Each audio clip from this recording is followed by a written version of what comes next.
Counting down, going from 15, 14, 13, 12, 11, 10, 9, 8.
Want to call it, everyone. I am Earl Holland, going live for another Sports Refuge Podcast live stream. It has been such a long time. It's been basically since the tail end of last year, and I'm thanking everybody who's watching and who's out there checking things out.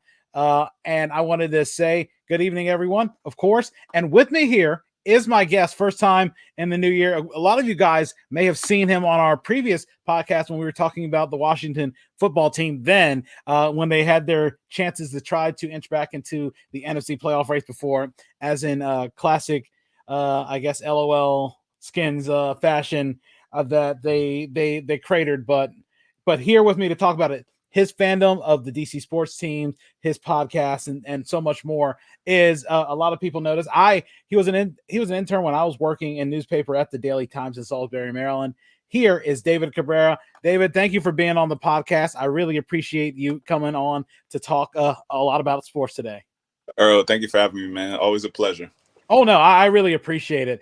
I just wanted to get in, starting this off. I know you initially had an interest in journalism coming into working and interning at the Daily Times. How did that experience help you? And then did it branch into continuing to journalism, if not that, communications itself?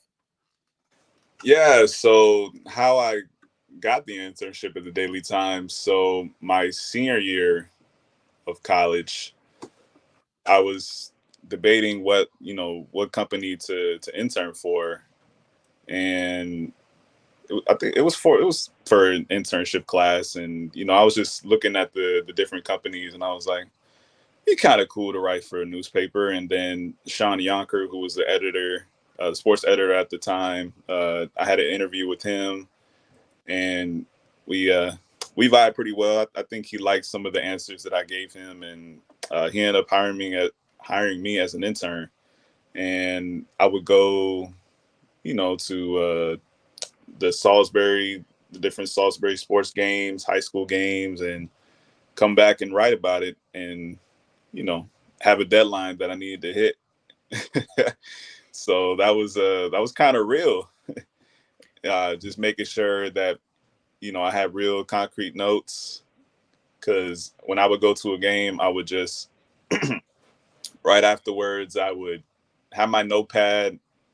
I don't know why I didn't just have an app or something where I would just, record what the person I was interviewing was saying, but I would just write it down, just handwrite it. And I guess it worked out for me, because when I went to actually write the story, whether at home or at the library, whichever place was closer, the words just kind of spilled through on the page, and I was able to write my story a lot faster. So, hold on.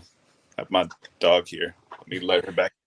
Oh, no problem. Yeah, like I said, when it comes to live podcasts, I think that's the cool thing. Weird things happen, with technical issues and things like that. And I feel like it gives you that ability to at least try to vamp when you need to fill time or in situations like that. But asking you this, when it came to writing, what was that pressure like, especially hitting deadlines? It had to be some type of internal clock that goes off in your head and like, I need to get this done in so much time. And you're trying to do that. And not only that, trying to write clean, try to write concise, try to write it quick too as well. But what is that process like for you? Was it? Man, I can remember one story in particular. I had to go to a high school baseball game and ended up going into extra innings. And I think the game finished around 9 something, and I had to submit the story like at 10:30. So I had to rush to the library, which is the closest place, have my notes in front of me, and well, let me backtrack. So on my way to the library, think about, how I want to begin the story, what quotes do I want to use, and then how do I want to end the story, and just have that, connect with the beginning of the story. So thinking about all that, by the time I was at the library, I kind of had an idea of what I wanted to write, and I think I wrote that story and got it in maybe like 15 minutes before the deadline, something like that. You always want to kind of embellish on different stories, but I think it was pretty close. And yeah, that story ended up getting posted the next morning. So, and I had a couple of stories. One story in particular about Stephen Bull, who was a baseball player at UMES. That story got on the front page of the sports section. That was kind of a big deal for me, especially growing up reading the Washington Post every day faithfully, especially the sports section, and just waiting to see what the big stories were, the big profile pieces were. So to have my own was kind of a big deal. And yeah, working at the Daily Times was definitely a lot of fun, especially with you and Sean, and shout out Ryan Marshall. So And I think that especially the biggest thing is there's so many times where, especially writing a story, I feel like that's something you can do. Like, for example, I covering a lot of Shorebirds games, I already knew that the only thing that's going to change is that final score sometimes. You always hear about reporters blowing up their whole story. Like I said, the guts should be something that you just tack on in the middle, and then, hit a quote here, hit a quote there. I always know that the opening graph was always the toughest thing to write because Yes. you want to go anecdotal lead, you want to go straight lead, and that's the toughest thing because sometimes there shouldn't be that much you have to rewrite in the guts of your story. It's just the ending, the end quote. Again, I always find that sometimes I would work from the bottom up as well. In addition to doing the guts, I work my way up because I know I got the killer quote at the end, and then just work my way up and basically put that story in. I mean, when it came to like certain games, like baseball games, I would use things like the Game Changer app. Even in basketball, so I do that. So I keep track of scores just to see how much I tally up with the scorekeepers, because sometimes there's even times and questions like, even if you have your eye on the score on the basket all the time, you might have an irregularity here, irregularity there. Like, oh, you might have attributed 2 points to somebody else who might have scored that basket.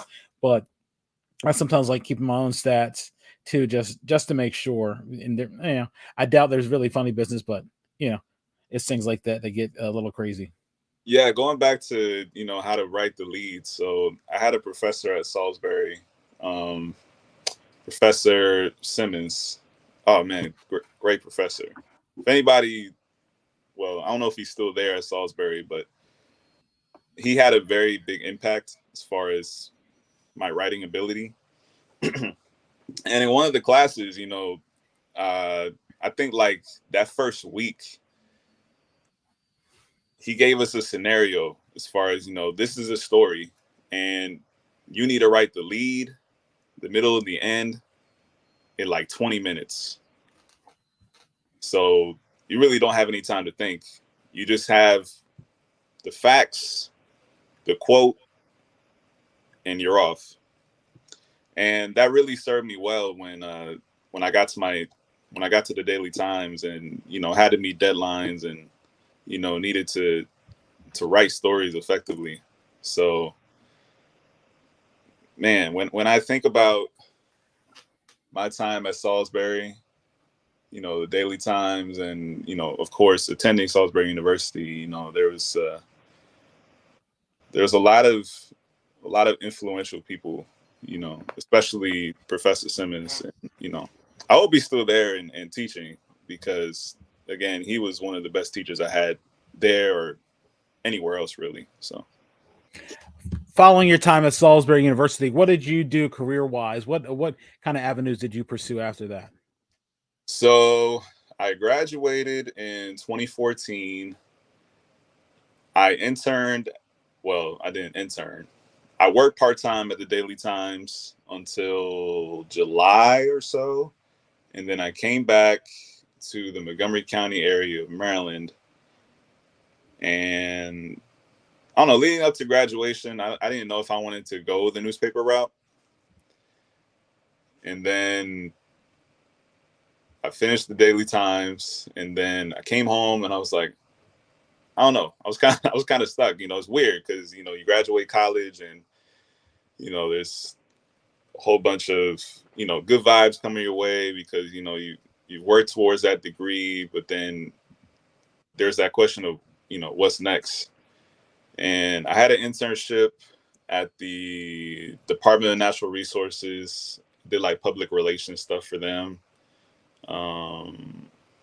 I even did like a video for them. I don't know if I think I was on I was on camera. I interviewed somebody it was a weird story.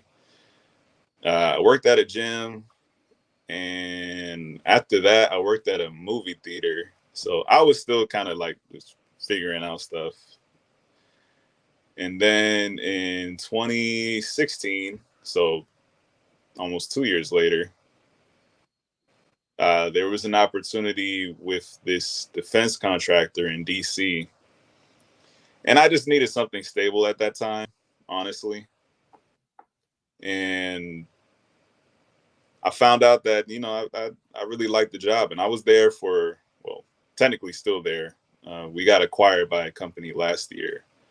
So the previous company I was at was Griffin. Now it's Mantech. So for Mantech, I'm a technical proposal writer.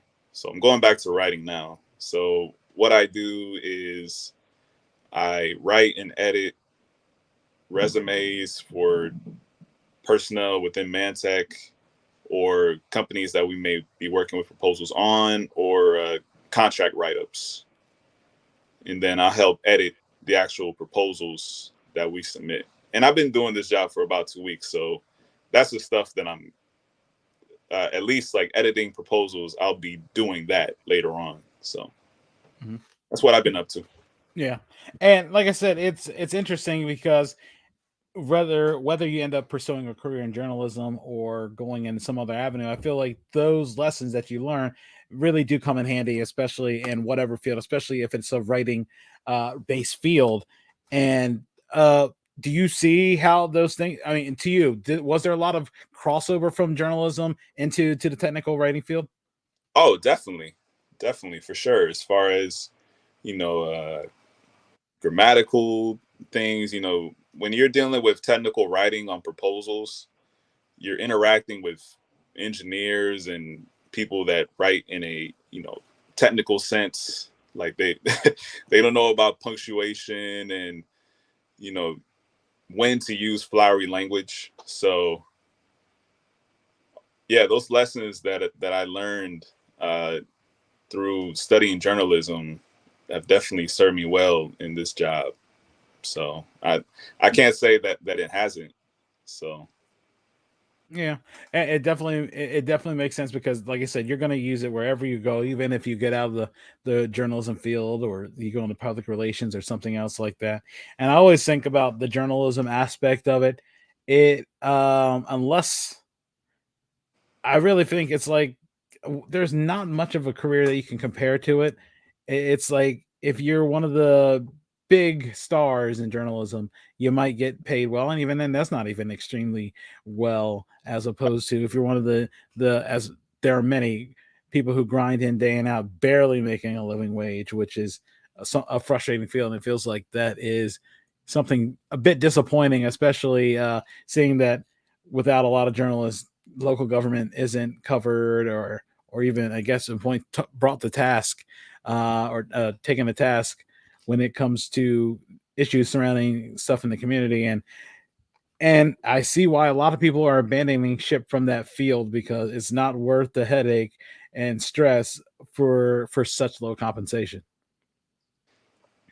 Yeah, and that's honestly one of the things that I thought about when I was about to graduate Salisbury.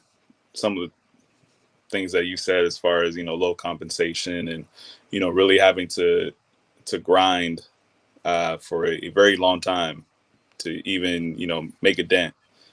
You look at all these, well, particularly in sports journalism, you have to have a very loud type of personality. Not that that's a bad thing, because, in order, you gotta be loud in order to to make the big bucks. But, when you think of journalism, you think of, people that, might not necessarily be comfortable all the time in front of a camera. They just want to cover the story, write it, have it published. That's it. Yeah, and it's weird when you see former journalists like like Skip Bayless, like Stephen A. Smith. We're not going to ignore that he was a newspaper reporter at one point, but he was. I mean, I'd say Jay Mariotti because that was the first name that came to mind, and we all know that.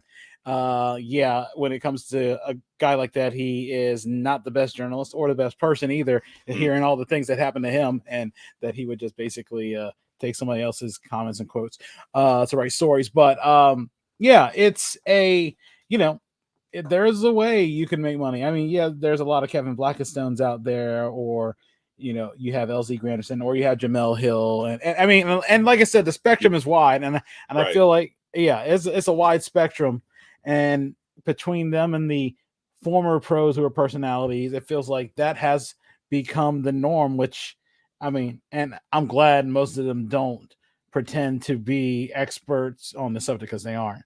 I used to say that I used to love watching Skip and Shannon, but then it just kept seeing the same one notes. It was LeBron, it was Tom Brady, it was the Cowboys. Yep.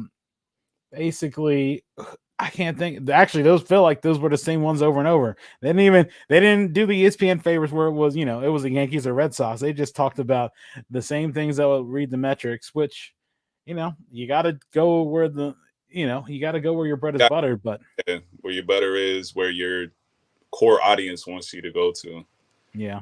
So yeah, I mean, as far as Skip and Shannon, I follow Shannon, so I'll just look at the clips.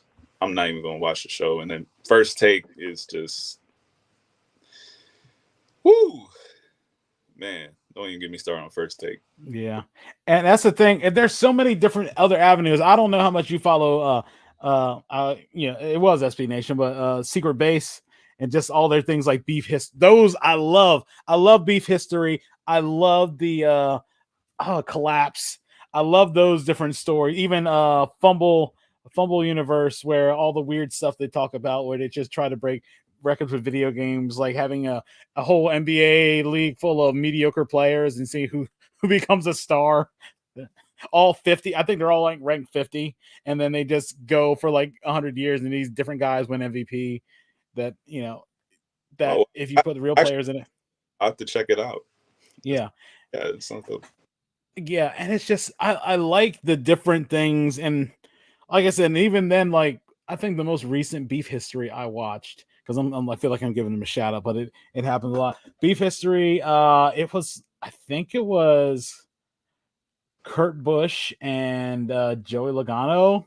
And not being a NASCAR fan, actually, that might not even be it. There might have been one more recent than that. There was a few. They even went historic and went Kareem and Wilt.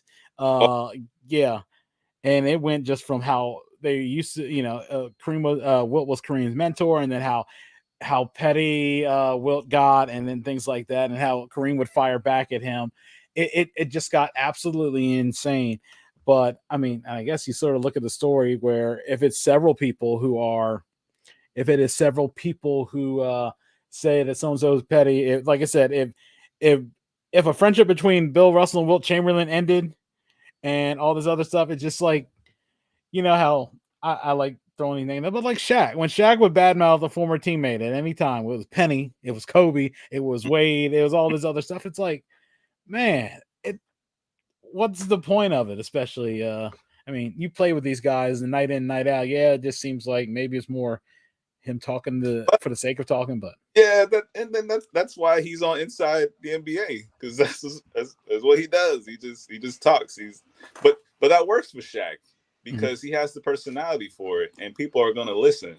So if he has anything to say about Penny or Kobe, and I'm glad they made up before Kobe passed, or D Wade, people are gonna listen, and you see how close him and D Wade are now. So water under the. Oh yeah, no, definitely. I'm interested that you said that. I was starting to think about this. This is something that's been running through my mind, and I have to ask this, and I think I'm eventually going to incorporate this in a blog post about because the discussion's been raging on the greatest of all time in the NBA, and I was thinking about this.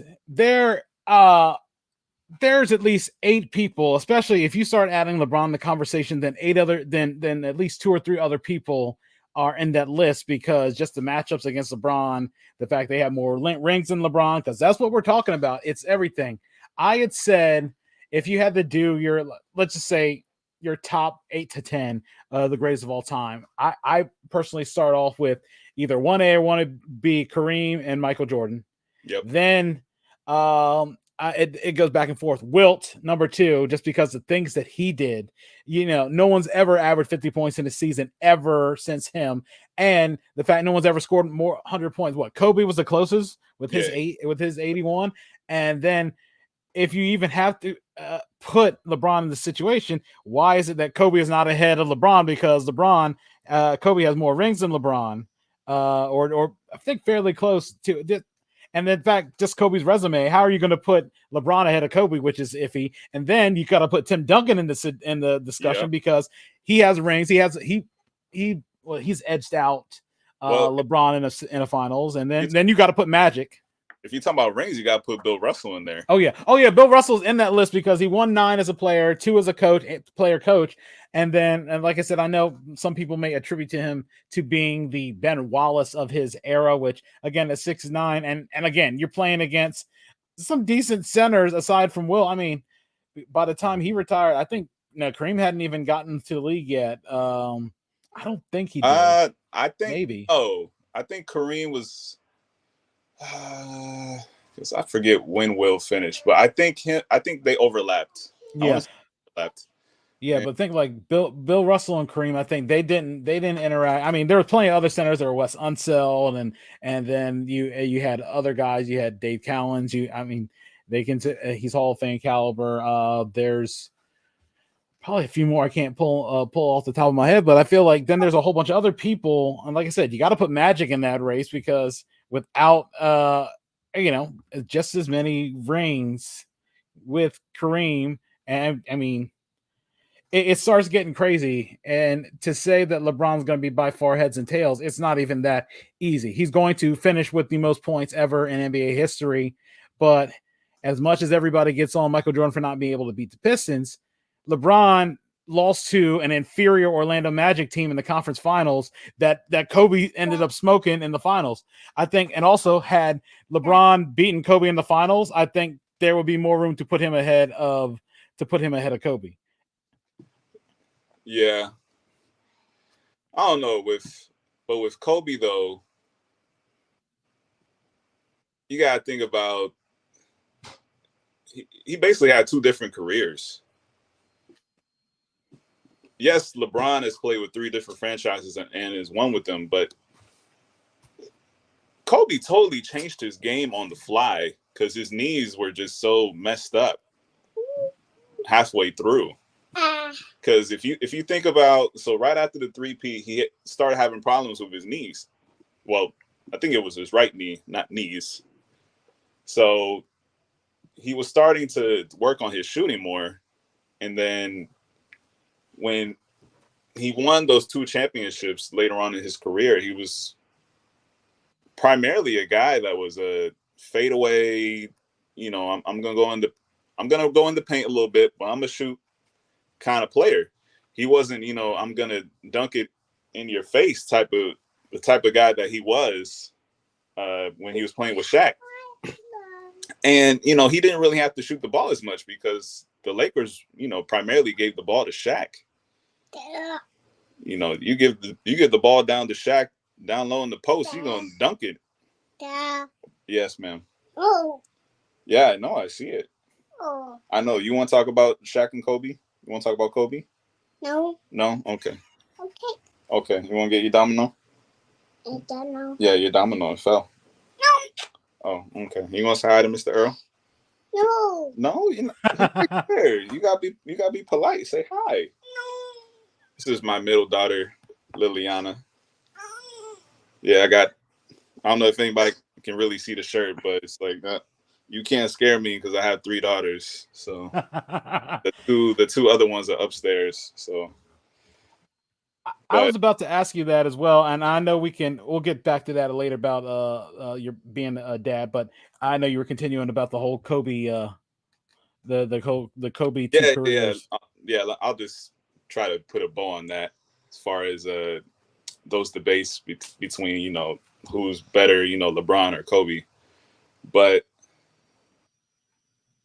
for me anyway, Kobe inspired LeBron. I mean, yes, LeBron talks about MJ, but when you think about LeBron, Melo, D Wade, they're all inspired by Kobe. So to say that LeBron is going to be anything close to yes, ma'am. I know you just love to interrupt me when I'm trying to get to my point, but that's okay though. You so pretty that I'm just gonna let that go. Okay. Are you trying to tell me that we should move on? No. No. No. Oh, you want me to finish what I was trying to say? No. Oh, okay. So what do you want to do? No. Oh, were you trying to bring me upstairs? Yes. Oh, okay. Well, I gotta finish this. Okay. Okay. Okay. You want to go back upstairs? No. No. Okay. Just a whole bunch of no's. Is that the stage that it gets to, especially at that age? Is a bunch of no's? Yeah, it's like no or please. Yeah, her favorite word is please. So that I please or tea please. She loves drinking tea. It's every morning, every night she's got to have her tea. So when she wakes up, when she goes to bed, it's mint tea. All 7 days a week. Crazy. Her and her sister, and the younger one is starting to drink tea too through a bottle. So that's always fun in the morning, having to wake up and your kids coming in and just saying, "Dada, you need to make tea." Okay, but please. Oh, sorry, Dad. Please. Yeah. So, uh-huh. yeah. Oh no, I was saying I know I haven't been fortunate to be graced with that stage yet. I know it'll be coming very soon. Like I said, so far Sophia's 3+ months old, so it's just still trying to get used to that. You have so much to say. What's going on? Yeah, what's going on? Yeah, but as far as I know we keep getting sidetracked a little bit. That's partly my fault. But for me, anyway, LeBron can win 2 more titles, but he's not gonna be better than Kobe in my estimation. It's just I pretty much watched Kobe from like 2000 up until he retired, and there's just nobody close in my estimation because, again, to have 2 different careers, 2 different jersey numbers, have those jersey numbers retired, and to have so much influence on, how today's players play, what they wear. You see a whole bunch of players today wear the Kobe's. It's just, I don't know.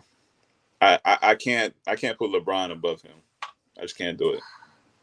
But LeBron's definitely top 8, though. There's no debate about that. LeBron's one of the greatest players to ever play the game. And the stuff that he was doing this year at 37, I mean, people can talk about load management and, the 35-plus club as far as the ages of the Lakers players. But to do what he was doing and, hopefully next year they'll turn it around. I don't know about a championship, but at least be in playoff contention. But to still be the best player on your team at 37. So he's been in the league almost 20 years? Yeah. It's ridiculous. It's ridiculous. It's just a testament to how seriously he takes, taking care of his body and just maintaining his level of play each year. So yeah, and it's crazy, especially the All-Star game in Cleveland. It's like the potential return to Cleveland. I'm like, nah, I don't think they'd want him. That's the last thing you want to do. Destroy a potentially competitive team for LeBron to come back. They don't need him. They don't need him. I think he'll probably just stay in LA because I don't know where else he can go right now. Because at the same time, I said that at 37, he's playing as great as he's played, his entire career. But, nobody's going to want to put LeBron on their roster now. You really have to comb through each roster. And, you really got to think, where would he end up other than back in LA? And, hey, if the Lakers keep struggling, they might be in a position to draft Bronny and make LeBron's dreams come true of playing with his son in LA.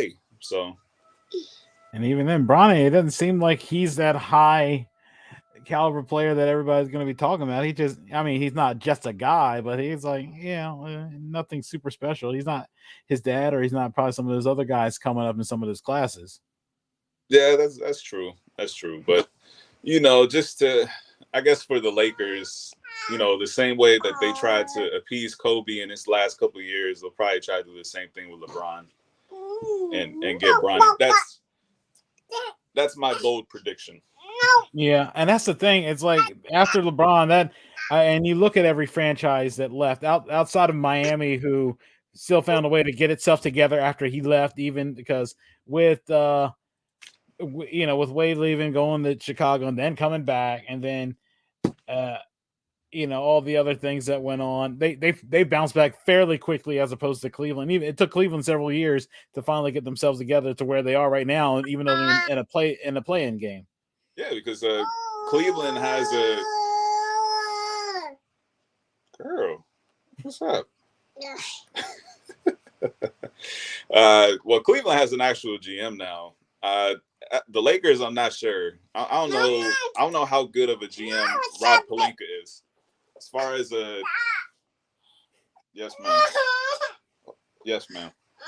What's the problem? What's the problem? Okay. All right. Okay. Sometimes it's just a pat on the back just to calm them down. Yeah, that's it. That or a bottle. Sometimes the bottle will put them out. I mean, especially right now, it's like, Yeah, man, you talking babies. We're talking about a 2-year-old now. Sometimes pat the back and just tell them it's all right. But yeah, Rob Pelinka, great agent for Kobe. GM, not too sure about that. 2020, even if it's the bubble, you still got to give him credit for assembling that roster that won a championship. But, since that year, they really haven't done much. They got smoked by the Suns last year in round 1. So, next year's a big year for Pelinka and the Lakers, because then they got to figure out who their coach is going to be. Because they thought that Frank Vogel was it. and you get rid of him 2 years after he wins a championship for you guys. So we'll see what happens. I've always wondered, even though it's not going to happen, what it would have been like with Phil Jackson coaching LeBron. But I don't know, they would have meshed even with Phil's reputation. It's like LeBron has really not had an elite coach coaching him. He had Mike Brown, he had David Blatt, he had Tyronn Lue, he's had Luke Walton for a year. You mentioned Vogel, and would you consider Spoelstra elite? That I don't know. He's under the Pat Riley tutelage, but even then there was talk that he was trying to LeBron was trying to pull a power play and get rid of Spoelstra. Yeah, it's always something with LeBron in every stop, trying to get rid of the coach.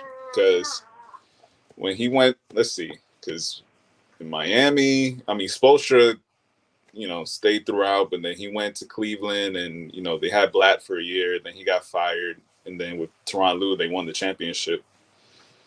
And then in LA, you got Vogel, but was there a coach before Vogel? I'm trying to remember. I thought it was Luke Walton for that 1 year before he ended, because I think he got fired and then he went to Sacramento. They made the playoffs. That's right. He got fired, and that's when they hired Vogel. Yeah, I think you're right.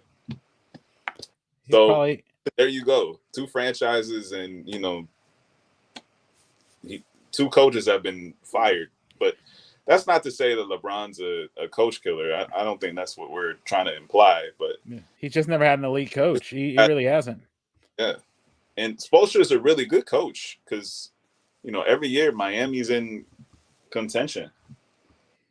And they're the number 1 seed this year in the East. So, I don't know about elite, but you can't say he's not great because, championships say that he's a pretty darn good coach. So, and how many coaches went to the finals before? With and without LeBron James? Not many coaches can say that, except for Spoelstra. He's the only one.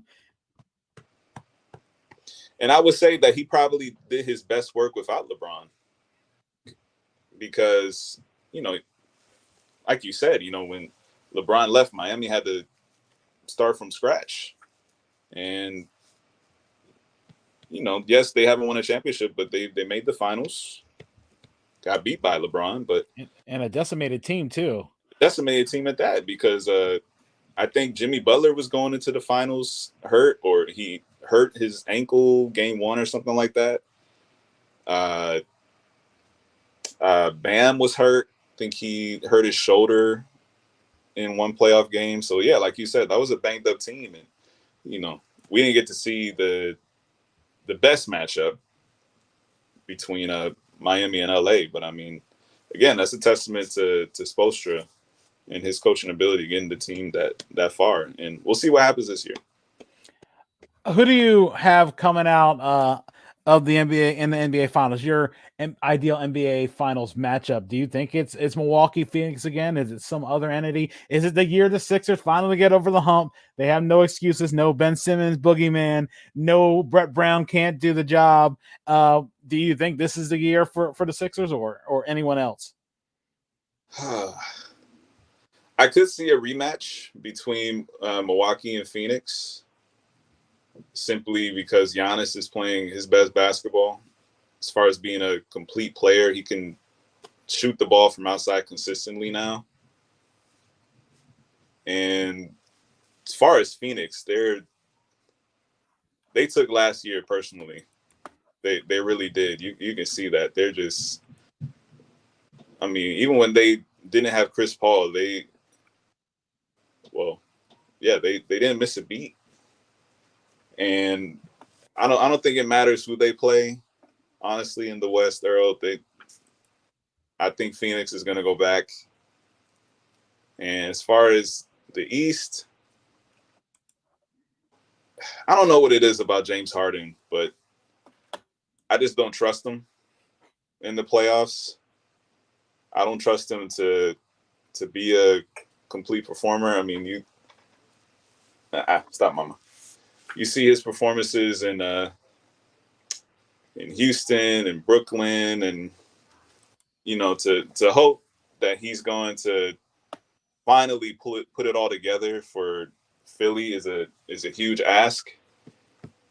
And then to not have him perform and put all that pressure on Embiid's shoulders, and I think Embiid wins the MVP this year simply because, you know, you lead the league in scoring as a big man, you know, scoring 30 points a game, playing as well as he's played. You just got to give it to him. But to have all that pressure on him in the playoffs it's going to be too much. So I think this might be controversial, but I think it's going to be Brooklyn coming out the East. I think that they found something, you know, these past couple of games, and you know, you saw in the playing game how locked in Kyrie is. I mean, that dude is just balling out of control right now. It's ridiculous. And Kevin Durant really didn't have to do much. You know, he had a quiet 25-point game, and I mean, how many times can you say somebody had a quiet, you know, 20-point game? It's crazy. So, yeah, my finals prediction is Brooklyn and Phoenix, and that's what I thought the matchup was going to be last year. So to get that this year would be pretty cool. You know, to see Durant versus Book, Kyrie versus Chris Paul. It's going to be a lot of fun. It's been interesting to see them. They're going to have to go through either the Celtics, the Bucks, or the Bulls to get. I mean, then that's even before having to face either Miami, Toronto, Philly, or whoever the 8th seed is. But it's going to be interesting. It's going to be a gauntlet, and they're lucky that New York did rescind that order, or they'd really be in trouble without Kyrie, because that would be a whole different team. That'd be a whole different team without Kyrie. I think the only problem would be if Toronto advances. Oh, yeah. You know, their policy, you know, you have to be vaccinated. So Kyrie wouldn't be available.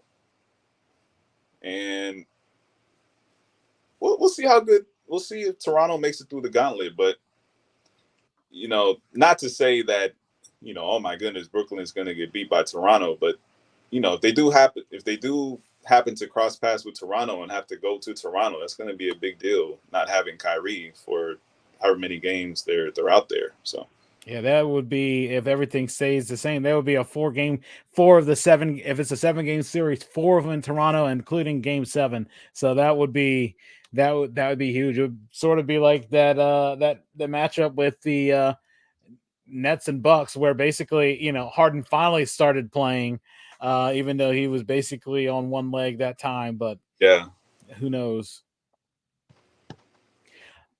One of the things I wanted to ask you as well, you growing up in the in Montgomery County area, being a big DC sports fan, just getting your thoughts on some of the things going on in DC sports. I know the big news, as we taped this well before, was one of the many things was the Nats all of a sudden possibly going up on the market, and I know that's a huge thing, especially not even 3 years removed from winning a World Series, but I think. And the start of a rebuild, but I think that if in this case it wouldn't be considered an abject failure. They still won the World Series? They're rebuilding again. They are in a much better place than they were when the Lerners bought them almost 20 years ago. Yeah, and yeah, that really caught me by surprise, because I'm really trying to think of a good reason why. Only the Lerners could tell you why they're selling. So maybe they don't want to be a part of a rebuild. Maybe they're like you said, you know, we got the championship in 2019. We said when we bought the team that we were going to win a World Series, and, you know, they delivered on that promise, and now you know, it's time to go. And I don't know if it's, I want to say it's Mark Lerner that's had a lot of health problems. So maybe that's another reason, you know, that, you know, they want to take the limelight away from him, you know, all that responsibility away from him, and those pressures, and, you know, just, you know, sell the team and give it to a group that, you know, is going to be 100% on top of the Nationals organization, behind the Nationals organization. So, and that's and just seeing how old Ted Lerner is, I assume he's probably still controlling owner. I mean, I assume that might be saying something about estate taxes and people and having to owe a lot more, and that issue being willed down to the team, and they might not have money, because I know that's a similar situation that's being discussed in Baltimore with the Orioles, and that might be another reason. Sometimes, hey, if the patriarch is up there in his 90s, and worth billions of dollars or millions of dollars, estate taxes are going to probably, I'm assuming this, I'm not a tax expert, but I'm assuming estate taxes will probably be murder when it comes to owning a team and owning some other business. Right. Man, it's just, what was funny is that when that news broke, I saw a quote retweet on Twitter right after that. I was like, wrong DC team. And I know we're going to get into that too. Yeah. And you think, like, for example, I mean, there's talk that Ted Leonsis might be in on buying the Nats. Bezos might be slowly starting to collect things. He's not hurting for money. So I don't think that the divorce, despite the divorce, he's not hurting for money. And that might be the first, maybe that's the first linchpin in him establishing himself in DC. And even before he finds a way to procure the football team that everybody wants to be sold. I find that a lot of people are lukewarm on him. That it's, it's not like they hate him or they love him. There's just like a middle ground for Leonsis. I mean, because the Capitals won a Stanley Cup. You look at the Mystics and their success, and who knows what the Wizards are, but they've had their playoff runs, if you will. Well, short playoff runs. So if he wants to own the Nats, he has the money, I mean, go for it. But I think it's going to be an outside suitor. Who that's going to be, I don't know. Maybe it's a person with shares in another organization right now, whether it be MLB, basketball, the NFL, because not to jump the gun here, but if he, as far as the Commanders, I was reading up on Twitter that, there's a guy right now, Josh Harris, who owns the New Jersey Devils and is a part owner of the Steelers, who could be the most logical successor for the Commanders. So it could be something like that for the Nationals, where it's someone that we haven't heard of that could end up buying the team. And I don't think they've officially announced that they're going to sell the team. I think they're exploring the option. So we'll see where their exploitation takes them, whether it's, stepping back and, letting someone else from the family take a major role in ownership, or just selling the team altogether. So. Yeah, and like I said, in the Maryland area, there's probably and Northern Virginia area, there's probably a lot of billionaires that could probably afford a team. I mean, like I said, and even mentioning the worst case, the Orioles could also be up for sale. So there's probably a bunch of people who might be looking like, well, if we can't get the Nats, we could get the Orioles or this or that, or the Commanders. And like I said, the worst case would be Daniel Snyder buys the Nats. But I don't think, I mean, they turned down Mark Cuban from buying the Pirates. So, he's far less problematic than Dan Snyder. So.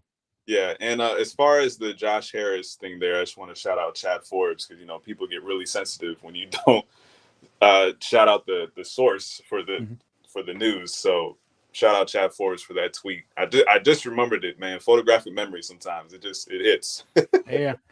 Now we're going to talk about the Commanders, because I know that's the biggest thing. That has been a disaster, and it just seems like the hits have been coming, and the hits have been coming for the past 3 years, and it just feels like, what is going on?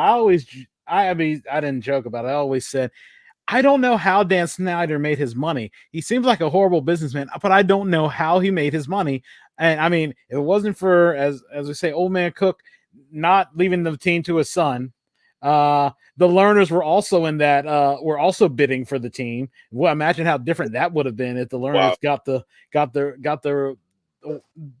Commanders, the Redskins, whatever people want to call. I mean, back then they were the Redskins. Now they're the Commanders. Which that whole name thing is going to be something that I know there's so many things to dissect, but I guess first the whole situation with the Commanders and the whole ownership strife with Dan Snyder. What are your thoughts on that?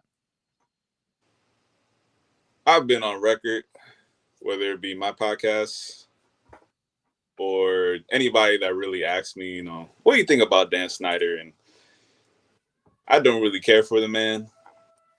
I was hoping that the scandal back in, was it 2020 now we're talking, would be the straw that broke the camel's back, but that wasn't it. He's like a zombie. He just rises. You think he's dead, and he just rises up from the ashes and, rises up unscathed. So with this whole thing with the FTC and, him not paying the other owners and potentially his players, on the Commanders roster, I mean, that's a big deal. That's a big deal. He can go to jail for that, because that's withheld payment. That's white collar crime. And going back to how has he, how did he make his money? Who honestly knows?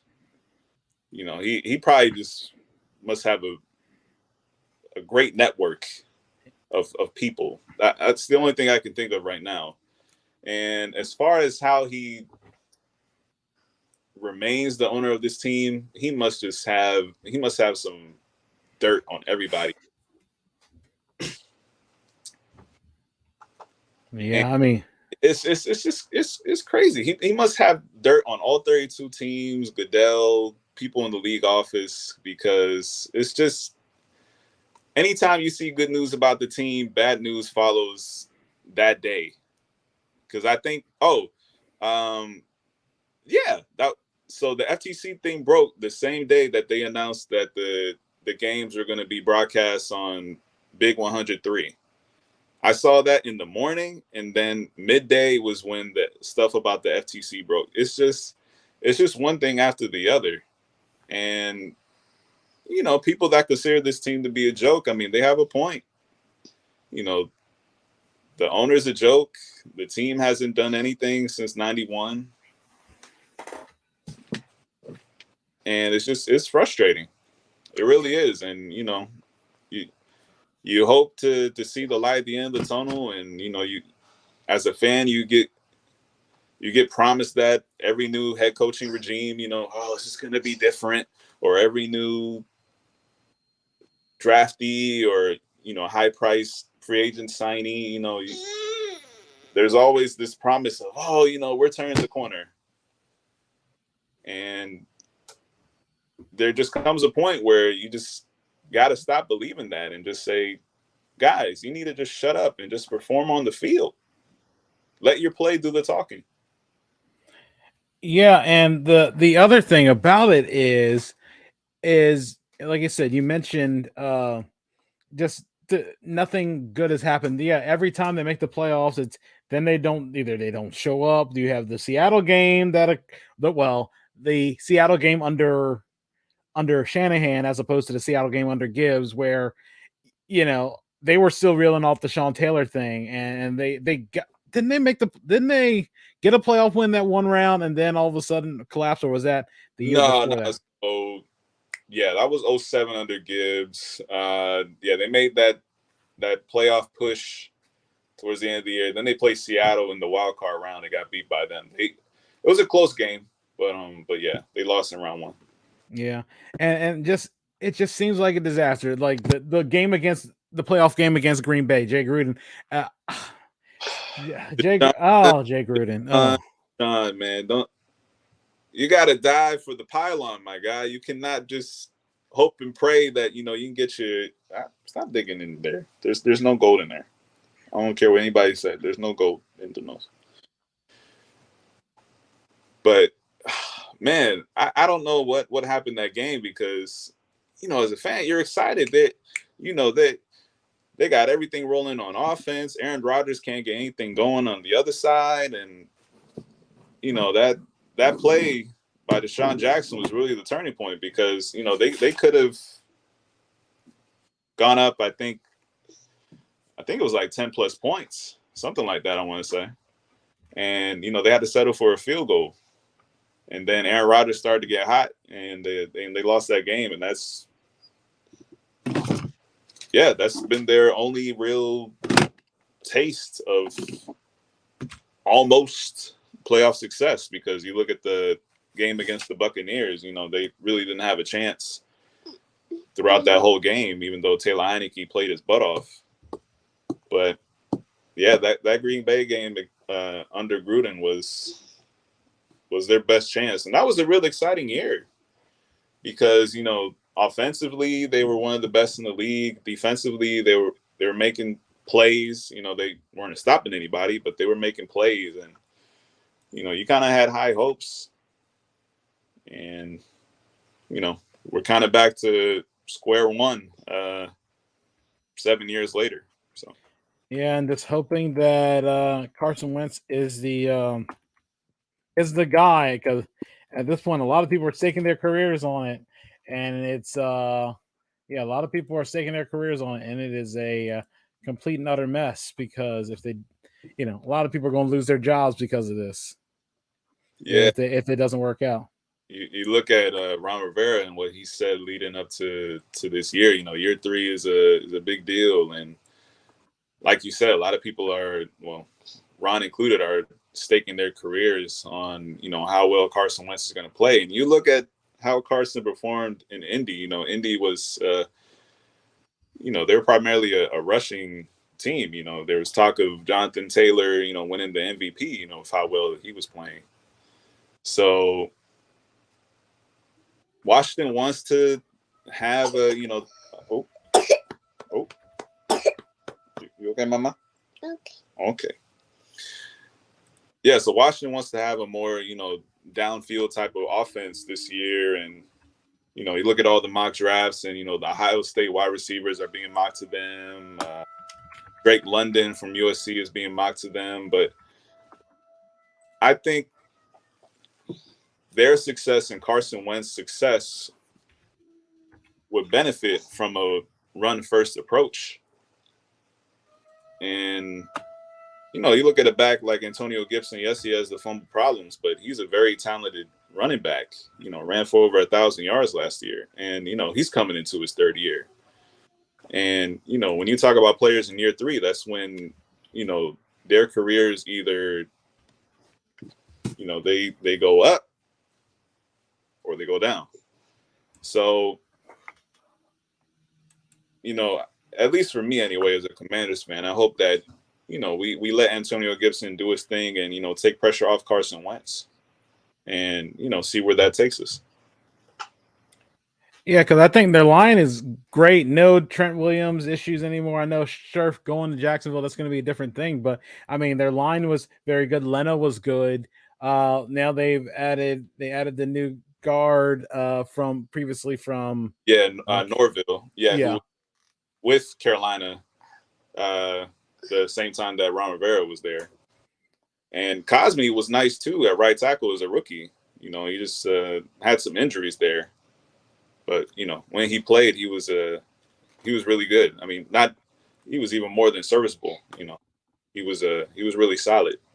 So, yeah, the offensive line is good enough for Gibson to have success and, for Carson Wentz to be able to take those deep shots that he wants to.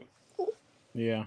You look at his success in Philly, at least all those highlight tapes against us when he was in Philly, he was throwing that deep ball pretty good. So we'll see how he does. Yes, ma'am. Yes. What's up? What's the problem? What's the problem? Yeah, we like to call this Lily being Lily. So, And I know one of the things where you talk a lot more about the Commanders is your podcast, the Unnamed Sports Podcast. Again, first of all, coming up with the title, I'm assuming was this in correlation with the whole name controversy discussion, the name change, or was that some other reasoning? So it wasn't really that. The name before that was the 4-minute drill, because I was trying to aim for my episodes to be 4 minutes long, and they ended up being way longer than 4 minutes. So I was like, I need to come up with a new name. I was like, it just needs to be something original, or it could be like a placeholder name. So that's where the whole Unnamed Sportscast podcast name came from. Yes, ma'am. What is the problem? What's the problem? Oops. Did not mean to hit that table. You want to lay down? No. Okay. And it's always fun recording because you just never know who's going to pop up. Especially, well, I should really start doing, more of a video post, but I'm just trying to get the podcast rolling, if you will. Yeah. I have a small following. So hopefully by this summer, I'll be able to do a video recording of the podcast. But, as far as audio, it's kind of funny because I try to get into a quiet place in the house, but she still ends up finding me. And sometimes she's on the shows, and those, funny enough, are the shows that people listen to the most. So it works out. And you never know. This might be she might be a lucky charm on this one. Have a lot of people watching. Yeah. So I mean, hey, at this point, hey, you never know. There's always an interest. Children always make things more interesting sometimes, especially with that. And I know that's the one big thing. It's like, is it mainly Commanders talk, or is it more other topics as well? Does it seem to be just a focus on the Commanders? Yeah, I'd say 80% is Commanders, and then 20% is just any NFL news that might intrigue me. I mean, especially during the playoffs when the Commanders were not in it. Definitely had to talk about the different matchups, especially the Super Bowl, and what else did I talk about? Just, the free agency signings, the trades that occurred this offseason, what I thought about that, because that last month was just ridiculous. It was just quarterbacks getting traded, wide receivers getting traded, and then signing for big money. The Rams getting everybody, Allen Robinson, Bobby Wagner. Man, I really think they're going to repeat. Or not repeat, but at least make it to the Super Bowl again. But yeah, so 80% Commanders talk, and then 20% some of the stuff that I just talked about. So I tried not to talk about the Commanders too much because some of my listeners are fans of other NFL teams and might have interest in other topics. So, but the topics just kind of, it's not something that's regimented, if you will, as far as I know what I'm going to talk about. It's just something that I hear about on Monday. I mean, even this past episode, I waited until Saturday to record, and that was when everybody found out about the unfortunate passing of Dwayne Haskins, and I just wanted to talk about that, and how unfortunate a thing that was. A young man at the age of 24 who was looking to have a fresh start with Pittsburgh. Yes, they signed Trubisky, but he was gonna have a chance to compete for that starting quarterback spot in camp. And people point to his successes at Ohio State. He was the guy that he was the guy that primarily got things going as far as that being a quarterback factory. You know, you look at Justin Fields getting drafted in the first round last year, CJ Stroud being a highly touted guy going into this upcoming college football season. But yeah, Dwayne was the guy that really started things off at Ohio State, at least for this generation. And yeah, that was really unfortunate to hear. And I just wanted to try to talk about that. And again, that's just the example of,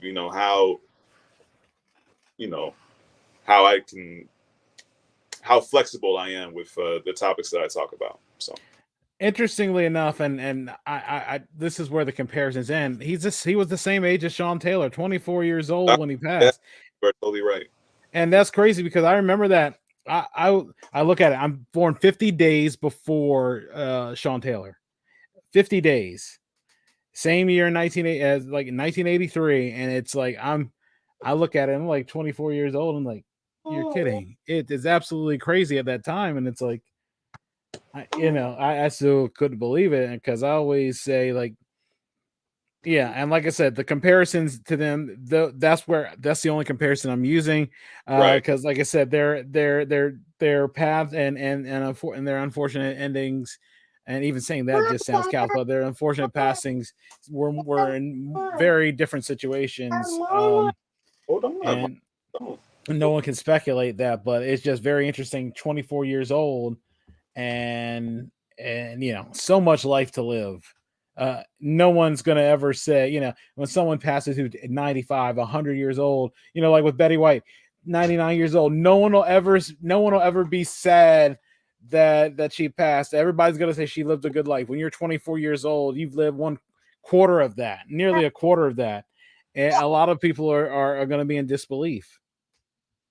Yeah, well, the thing with Betty, I think People Magazine jinxed her a little bit as far as having that early celebration of her 100th birthday, because it was like, I think 2 days after that she passed. Not to blame people, but it's like, could we just wait until the lady turns 100? Because it's like every year before she passed, it was like, people just putting out the Betty White passed away hoax. It's like, yo, stop playing with Betty, because everybody loves Betty White. And then to see that happen was a very sad thing.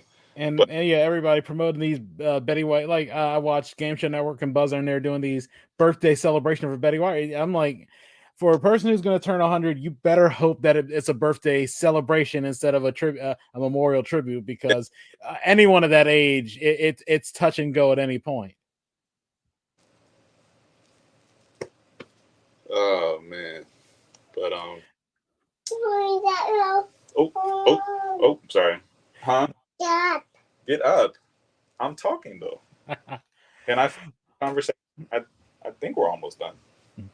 Oh yeah, David, I know you got a lot of things going on. I really appreciate you, and I didn't want to hold you too much longer. What are ways people can reach out to you on social media? Anything else that you want to add that you think people should know? And another chance to promote the podcast. Yeah, for sure. So as far as the podcast, I try to do the episodes weekly. Sometimes they're bi-weekly, depending on how busy I am with this one and her sisters. But I record them on Podbean and post them on my Facebook and Twitter pages.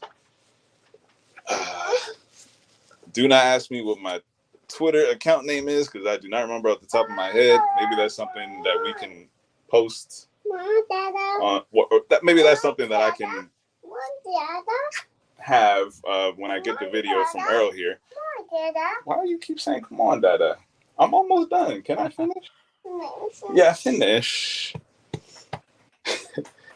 So you can follow me on Twitter. You can follow me on Instagram. You know what? Nope, can't do that because I'm recording on my phone. I was going to look it up. Man, it's just, I should have been prepped, but always got to do things last minute sometimes when it comes to kids. But yeah, so Podbean for the podcast. I'm on Twitter. I'm on Instagram. I'm on LinkedIn. Find me on LinkedIn.